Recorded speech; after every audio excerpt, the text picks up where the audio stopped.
Le matin. C'est déjà demain. C'est déjà demain avec vous, Anthony Morel. Anthony, aujourd'hui, vous nous parlez d'une entreprise qui va peut-être enterrer définitivement le concept même de vie privée. Elle s'appelle Clearview. C'est déjà angoissant, rien que ce titre, Clearview.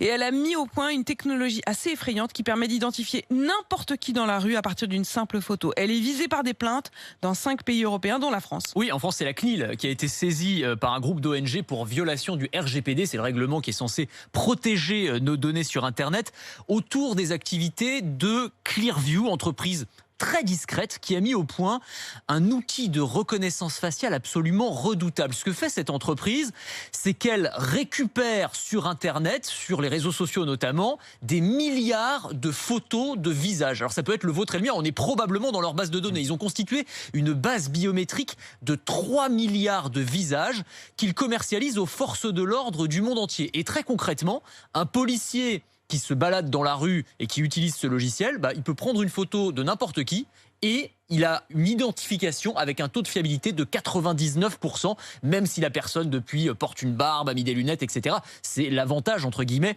de la reconnaissance faciale. Donc c'est un outil à l'efficacité absolument redoutable qui est utilisé aujourd'hui par des forces de l'ordre un peu partout dans le monde. En France ?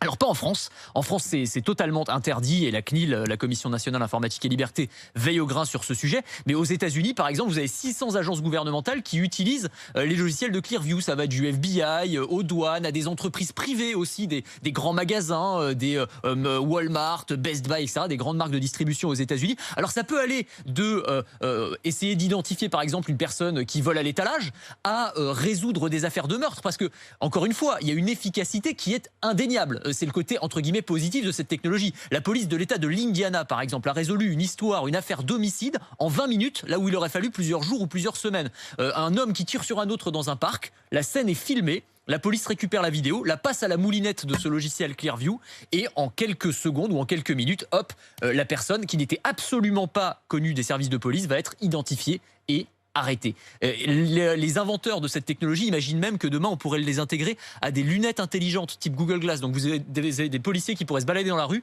et en scannant la foule du visage, du regard, pourraient avoir une image de tous les suspects qui se baladent. Et le problème, c'est qu'évidemment, il y a des dérives potentielles considérables. Oui, alors on peut imaginer, dans les manifestations, on pourra avoir une identification immédiate de toutes les personnes qui sont en train de manifester. Vous imaginez un peu les conséquences. Et puis, parce que ces technologies, elles existent aujourd'hui, encore une fois, pour les forces de l'ordre, elles arriveront probablement dans le grand public. Et là, le potentiel, c'est que, par exemple, vous pourriez retrouver très facilement une personne que vous avez croisée, la charmante jeune femme ou le charmant jeune homme que vous avez croisé dans le métro le matin. Il suffira de l'avoir pris en photo pour pouvoir l'identifier et le retrouver sur les réseaux sociaux, ce qui n'est pas forcément très rassurant. Donc il va falloir apprendre à vivre avec, mais aussi à réguler et encadrer ces technologies. Grande vigilance donc. Et puis c'est l'heure de jouer, 6h58. Vous pouvez jouer avec nous toute la semaine. RMC vous offre des bons d'achat, 500 € de bons d'achat chez Cdiscount à l'occasion des French Days. C'est pour acheter du Made in France exclusivement. Et pour jouer, vous envoyez RMC au 7 32 16, RMC au 7 32 16.